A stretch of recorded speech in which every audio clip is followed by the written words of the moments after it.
దేవ ఆదిత్య దగ్గరికి చాలా కోపంగా వచ్చి, "మిథున నా భార్య. అలాంటి దానిని నేను ఎలా వదులుకుంటాను చెప్పు? ఎట్టి పరిస్థితుల్లో వదులుకోను. నా గొంతులో ప్రాణం ఉండేంత వరకు, ఈ ఊపిరి ఆగిపోయేంత వరకు మిథున నా భార్యగానే ఉంటుంది. ఖచ్చితంగా ఉండి తీరుతుంది. నువ్వెవడురా మిథునాని అడగడానికి? అలాగే ఎలాగ తీసుకుంటావురా మిథునాని? నేను ఎట్టి పరిస్థితుల్లో మిథునాని వదిలిపెట్టను" అని చెప్పేసైతే అంటూ ఉంటాడు.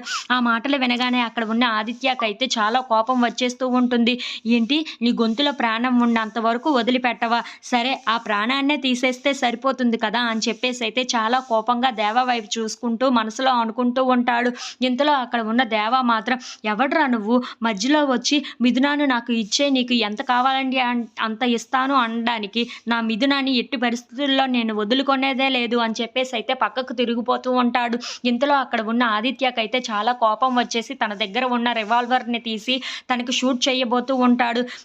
ఇప్పుడు ఎలాగైనా సరే నీ ప్రాణాలను వదిలేస్తే మిథున నాకే దక్కుతుంది కదా అని చెప్పేసైతే అనుకుంటూ ఆ గన్ననైతే షూట్ చేయబోతూ ఉంటాడు. ఇంతలో మిథున అటువైపుగా వస్తూ అక్కడ ఉన్న ఆదిత్యని, దేవాని చూసి ఒక్కసారిగా షాక్ అయిపోతూ ఉంటుంది. ఏంటి ఆదిత్య ఇలా చేస్తున్నాడు? దేవాకి ఎందుకు షూట్ చేయబోతున్నాడు అని చెప్పేసైతే అనుకుంటూ పరిగెట్టుకుంటూ అక్కడికి వస్తూ ఉంటుంది.